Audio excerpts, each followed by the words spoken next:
Hi, I'm Josiah, And I'm Trevor. and welcome to A Little Off the Top.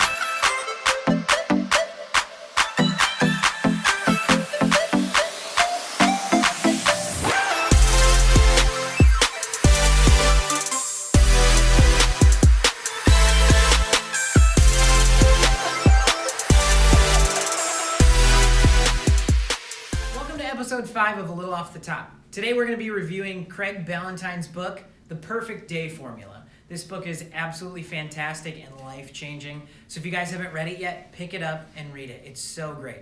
Josiah, you want to start taking us through the book? Yeah, so the perfect day formula, the introduction of this book is the structure. Structure equals freedom. So imagine what your perfect day would look like, then figure out what you have to do to make that happen. So I'm going to really, it's going to be kind of just talking about what you've done, because you've really taken this book and just applied it to your life. Yeah. So Trevor, Craig talks about making sure that you imagine the day that you want, that's perfect. Mm-hmm. Now, what have you done by using this book to help? Yeah, so I started reading this book, I think it was beginning of September, so just a couple months ago, right at the beginning of when I was starting a fitness journey. And so I started reading it, and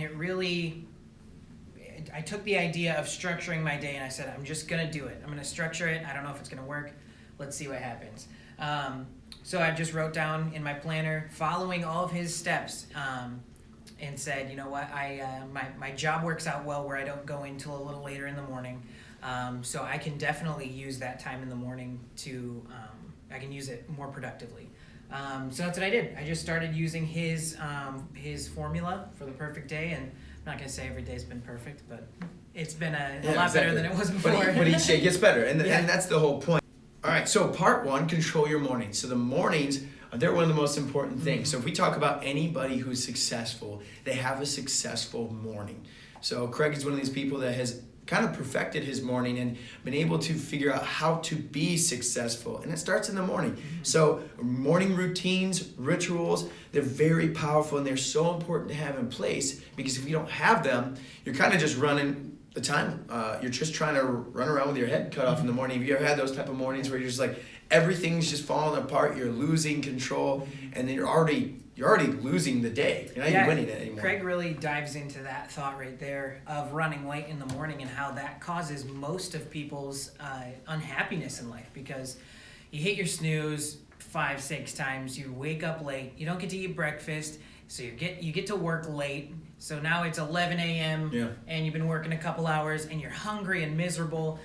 You're behind, which pushes you. You have to stay later at work, which means now you're going to miss your kids' sports games. You're going to miss dinner with your wife, which then puts strife on your marriage, on your relationship with your kids. Just a continuum. And it's a continuous cycle. And it just controlling your morning, even if you were to just stop there, can take so much pressure off the rest of your day. Exactly. And strife with your relationships. Yeah, he talks about that, and he says start by getting up 15 minutes early. Now, some people that's really tough to do so. I get up at 3:30 in the morning every day, and that's pretty early. But like for some other people, it's easier to get up 15 minutes earlier. And it's whether or not you're getting up earlier, but are you getting up early, and are you just being more structured within your time? So 3:30, I'm up. We get out, take the dogs out, and then we get back in, and then that's usually when we start getting ready for the day. And I have all these little things. But like your schedule is going to look a little bit different. Yeah. So let's tell me about your schedule. Yeah, so I started a new schedule when I started reading this book, like I said. And so I remember when you started Yeah. doing it, because you were pretty pumped about it. Yeah, and I love it still. So I don't go to work till 9, so I get up at about 6 or 6:30. For the first thing I do in the morning is I read for about a half hour, just to get my mind moving. And there's lots of books I want to read, and that's one of the best times I can get through it. So I get through 30 minutes of reading. I go hit a workout. Most days, on my rest days, obviously I just keep reading through that time. But go hit a workout, come back home, usually walk my dog for a little while, 20-30 minutes. And usually on that walk, I just take time to express gratitude, just about life. Thankful that I can do, that I can walk, thankful that I have a dog, things like that. Just be thankful for all those things. And then I go back home and I work on these videos, do some editing, make sure our sound sounds good, make sure the color grade looks good, that kind of stuff, doing the editing for these videos. And then I eat breakfast, pack up, and head to work. And usually get to work about a half hour early and get my station all set up, ready to go for the day. And just that morning routine just sets the standard for the rest of my day. I'm awake, I'm ready to go. I've already thought about some stuff, so my brain's warmed up. And it really makes your day go much better. It really is true. I mean, he talks about getting up 15 minutes earlier too, but the point is that he really hammers home. It doesn't just happen. Like, a lot of times I've been guilty of this where I try to plan my day the morning of. It's too late. It happens the night before. You gotta plan, and you gotta take that time, whether it's 5-10 minutes the night before you go to bed, to get yourself ready for that day. I think he's actually coming up with a perfect week formula too, which is actually really funny. But I'm excited to read that book. But it even go to that point is like, if you want to have a perfect week, you got to plan the Sunday. The Sunday is for the weekend ahead of time. And it's the exact same thing for the day ahead of time. You need to plan the day ahead so that you succeed. And I want to touch on this, so we do have different schedules, but it doesn't mean that we can't plan our days. Right. Like, yes, I do get up earlier, but that doesn't mean that, I can't plan ahead of time. So really, and this is something that I've kind of developed over the course of just the year, this past year, is being able to develop a consistent routine. He talks about that. Consistent routines that's the way to success, but not just routines, good routines. There are bad routines too, hitting the snooze. If you have that in your routine, that's something that I struggle with. Sleep is great, sleep is important, but also you're gonna have more rejuvenation when you wake up right away and you don't hit the snooze. So I've been working on that myself. I mean, just little things like that. He talks about creating essential rules for your life that give you structure so that you don't have to rely on your own willpower. Rules are great. That's something that I think that I've been trying to do more so, is this is what I'm going to do no matter if, and, or but. This is just what I'm going to do. Well, I have to leave my house at 3:45. All right, that's how I do it. Get up and leave, because then I can get to the gym at 4:30. I'm just there on time. So there's no ifs, ands, or buts. That's the rule. I have to leave or else I'm not going to get there in time. So what are some of your rules that you've placed in your life? Because this is something that's still fairly new with your structure. Yeah. What are some of the rules that you've done to make sure that you have a solid structure day? Yeah. He talks about the snooze button and how detrimental that philosophy of a couple extra minutes of sleep can be to the beginning of your day. And it's so true, because you wake up to your alarm and you hit that button and you just get a few more minutes of interrupted sleep, which is just not good for you. So one of my rules that I made is I'm not going to hit the snooze button. When my alarm goes off, I'm going to jump out of bed. And even just that little thing, just that first decision of, all right, let's get to it, makes the beginning of your day go so well. The other thing we're probably going to end up touching on towards the end is one of my other rules, which is a brain dump.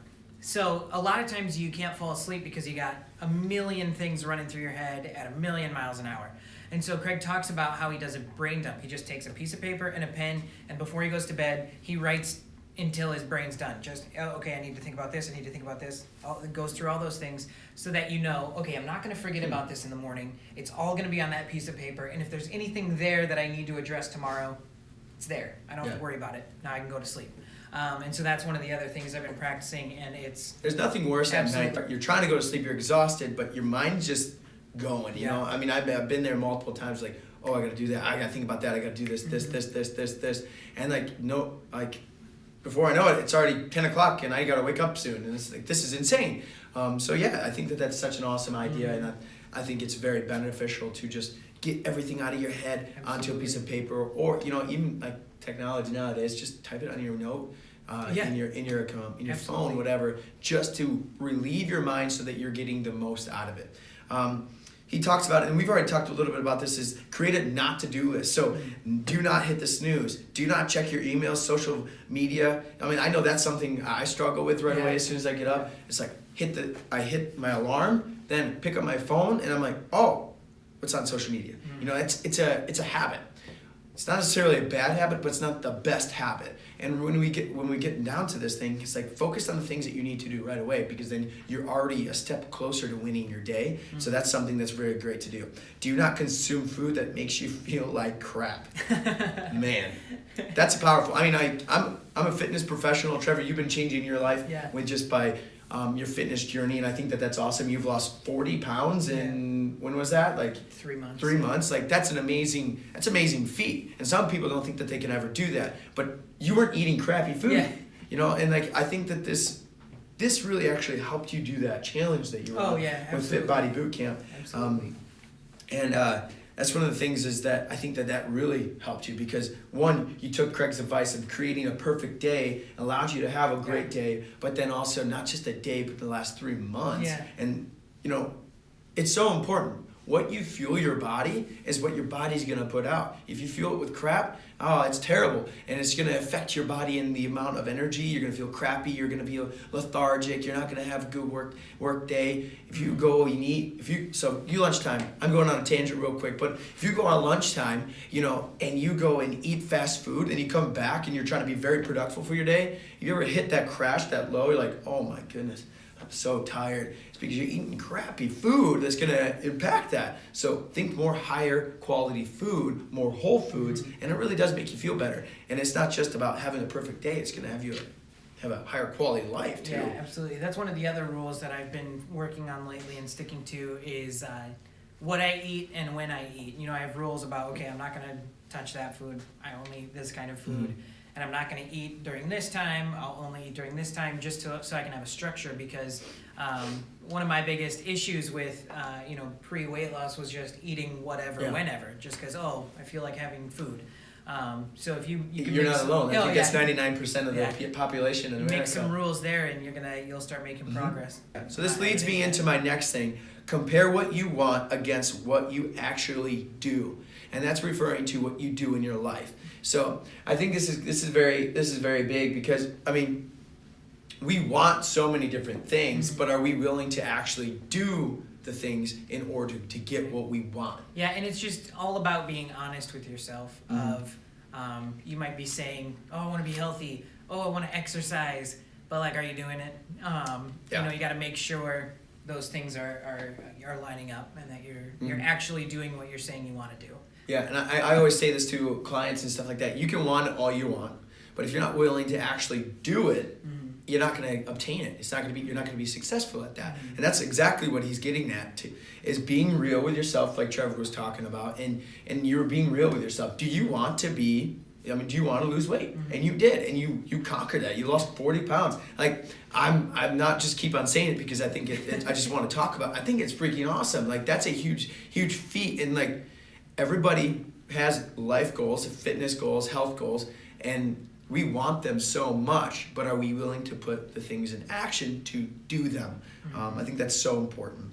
But part 2 of this book is just conquering the afternoon. So first part is conquering your morning, which is very, very important. But after the morning, what do? You got the afternoon. So he's got 5 pillars of success. The first one, planning and preparation. So I think this is very important. And we already kind of touched base on this one.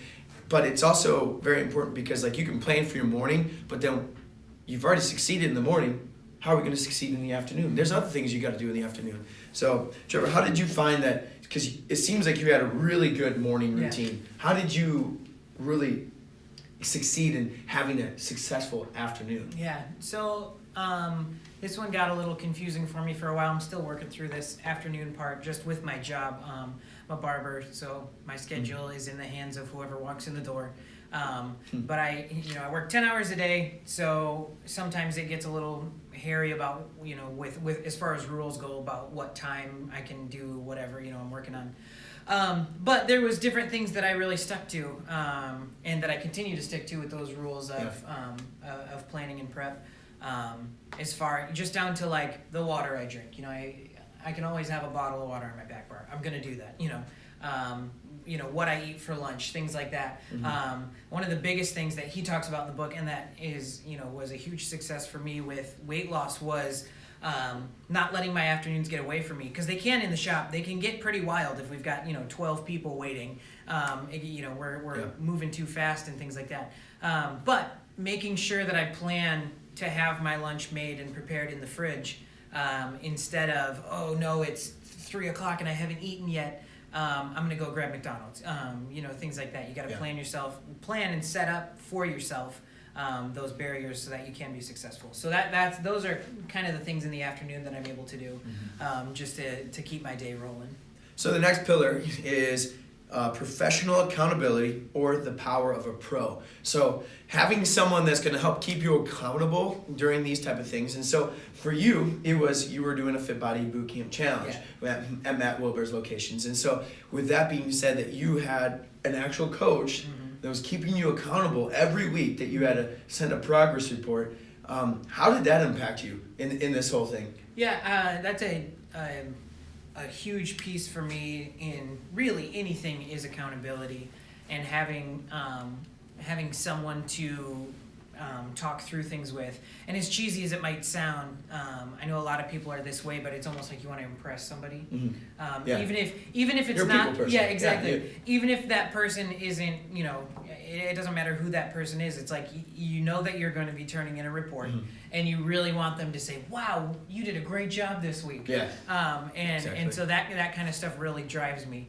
And so being able to have that line right into a coach, just to say, "Hey, here's how my week went," and anxiously awaiting the response from the coach, that kept me moving forward. And now after that, now that I'm done with that challenge, because I had such success with the challenge, it's almost like that's fueling me now. Like, hey, like I'm almost to where I want to be. Like we can get there. So once you get that ball rolling and figuring out the ways to set yourself up, though, you'll really get cruising. Exactly, and that's so important. And I like that you said you wanted to please your coach, and I think that's everybody. We like to say that I'm not a people pleaser, but I think almost 99% of us are at least some level wanting to please someone, whether that's maybe your spouse or your closest friends or your parents or just people in general. And I don't think that that's necessarily a bad thing. Sure. But being able to wanting to be motivated by pleasing people, I think that can be a good motivator. Sure. Now, the third pillar is social support. This is so important, especially with what I do, is just when weight loss business. It's so important to be able to surround yourself by people that are supportive.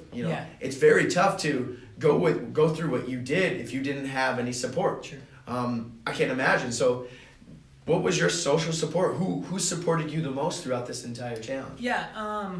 Who supported me the most? Probably just the people that I was going through the challenge with, because they were all in that same place as I was. Fit Body's really great at building that community of, hey, we're all doing this together. So first of all, that was probably the biggest drive for me. But also, it was kind of interesting to see when I started changing, my life from unhealthy into healthy. Lots of my closest friends started taking that on too. My girlfriend got very concerned about what she was doing, what she was eating.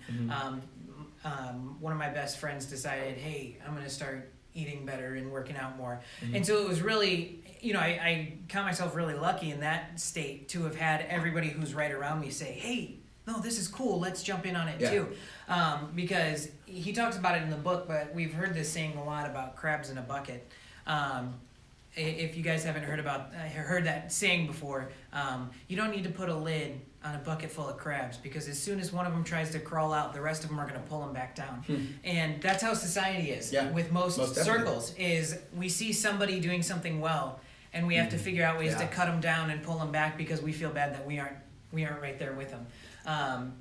So that's where most people struggle with that, because the people around them don't support them in their journey. And a lot of people at Fit Body run into that. I remember in the Facebook group, there was a lady posting about how she had just joined the challenge, and we were a few weeks in, and her husband bought a box of her favorite donuts just to see if she would break. And that made me so angry. And I was like, that's awful. But that social support and having people who are going to encourage you is just so huge. Yeah.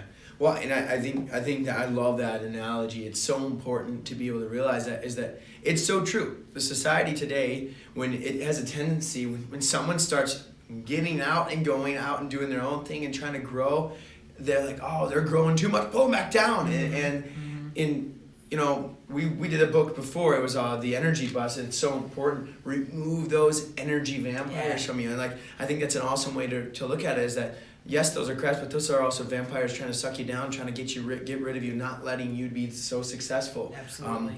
But yeah, so surround yourself by people that are going to uplift you, boost you up, and allow you to be the person that you want to be. So number 4, an incentive. Why are you doing it? And what's the incentive behind it? What's the reward?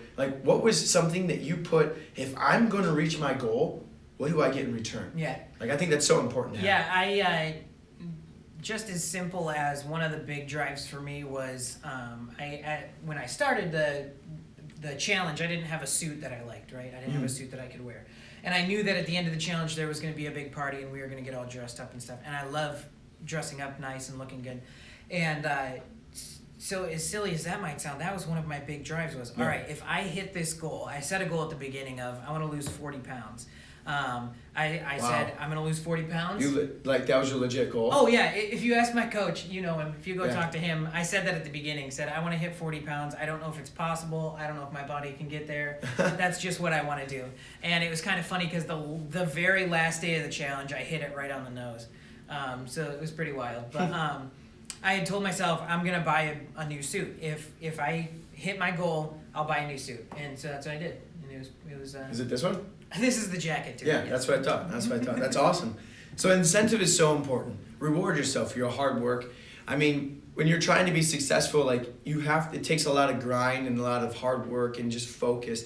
But there needs to be a reward at the end. And I think it's very important, such as maybe as a suit or an Apple Watch or something like that. Something to reward yourself for following, being on task.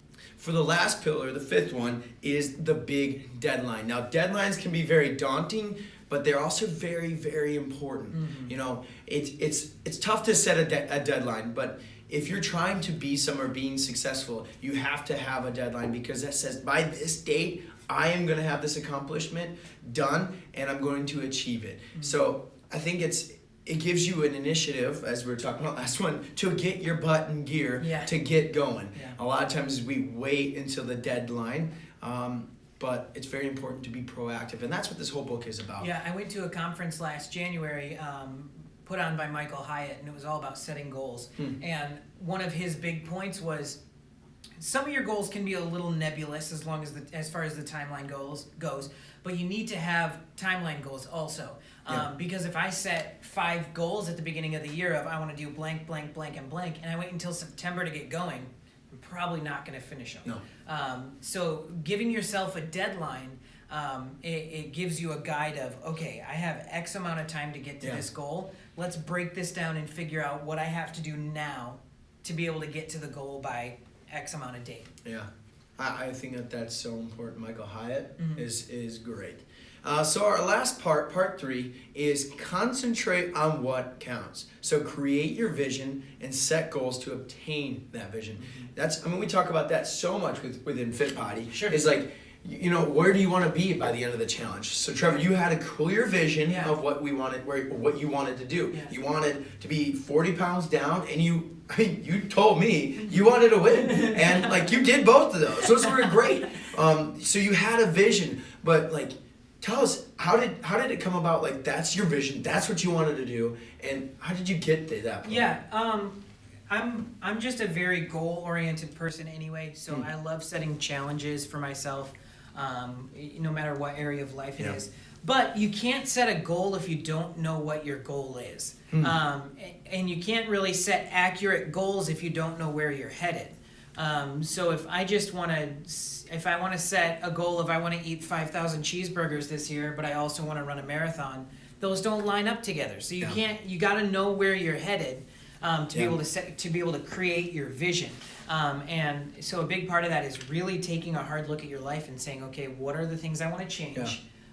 Where do I want to see myself? and then you got to work on your action steps to how do I get there. Yeah, John Gordon talked about this. He's like, you have to have a telescope to be able to look in the future of where you want to be, but you also have to use a microscope to focus on the now. And you can't focus on one or more of the other, because if you focus too much on the microscope, you forget about where you're headed. And then if you focus too much on the telescope, you get discouraged about the now. Sure. So you need to make sure you take massive action steps, because goals are great, but if you don't have action plans in order to get to those goals, you won't be successful. It's easy. I've been there myself. I have had a lot of goals for myself, but I didn't develop a good structured action step plan, and those just became things that I wish I did. And they're great, and I laugh at that because now I've been able to work at being able to develop action plans to get to these goals. Yeah. It's not easy. It really isn't, because it takes time, it takes effort to develop an actual outline of how you're going to be successful. But I would say it's one of the most important things. Absolutely. One of my goals this year was lofty, and I'm still scared of it, but I'm going to make it happen, was to run a 25K. And if you don't know, it's 15 and a half miles, which is about 15 and a half miles more than I've ever run. So my girlfriend said she's going to do it with me. And I'm sorry, I'm not going to do that with you. That's okay. I wish you the luck, though. All the best. But so we found one, and it's on May 11th. Okay, so that gives me... That's coming up soon, That gives me 18 weeks to get it done. Okay, so now I have my deadline. So now I have to figure out, how in the world do I go from not running at all to running 15 and a half miles? You got yourself a coach, didn't you? By week 18. Yeah. I didn't get an actual coach, but I did find and modified a plan of, okay, we're going to start with running 3 miles, and over the next few weeks we're going to build it up. Exactly. But it's a matter of we're going to be consistent, and we have a plan. Yeah. Because if I set the goal of, I'm going to run a 25K on May 11th. Awesome goal. And then did nothing about it, I wouldn't be able to do it. You would show up on that day, race day, and you would you'd fall apart. Right. So setting those action steps make the end goal so much easier. And I know that that's a race, but it's kind of cool that that's how we look at life, as the race of life. And bringing that into every other aspect of life is, if you've got a big goal, you have to right now say, how much time do I have to get there? Yeah. And what do I have to do every day to achieve that goal? You got to be purposeful. Yeah. If you don't have a purpose-driven goal, it's not going to happen. You're not going to get there, and you're not going to be successful. Absolutely. So if anything you learn from today is learning how to be purpose-driven in your life daily, and that's really what Craig's always talking about, is being purpose-driven daily so that you can get closer and closer to those big goals that you have for yourself. It doesn't just happen. It takes one day at a time. It's a journey. Absolutely. But, it's going to have ups and downs. One days you're going to be more successful than others, but are you following your goal to be successful daily, and are you getting closer and closer? The goal is to be closer and closer every day. But the question is, are you doing the things today to be successful tomorrow? That's about it. That's about it. So get yourself this book if you haven't read it yet. You can get it also on audiobook. That's what I did personally. I don't have a lot of time to sit down and read, but I do drive quite a bit. There you go. And so that's something that fits best for me. I always talk about this because I wasn't a big reader in school and high school and stuff like that, but books are the gateway to knowledge. And if you're not willing to do whatever it takes to open a book or listen to a book, you're staying here where everybody else is listening to the books and growing. Your potential for growth and change and being successful is very limited. So take my word of advice on that, and take Trevor's advice on it as well. But the fact is that open this book. Craig did an amazing job. Absolutely. It helped us structure our days to get the most out of our day, to be successful and enjoy our life. All right, so thanks for listening in. I'm Josiah once again, and this is Trevor. Hope you guys have a good rest of your day.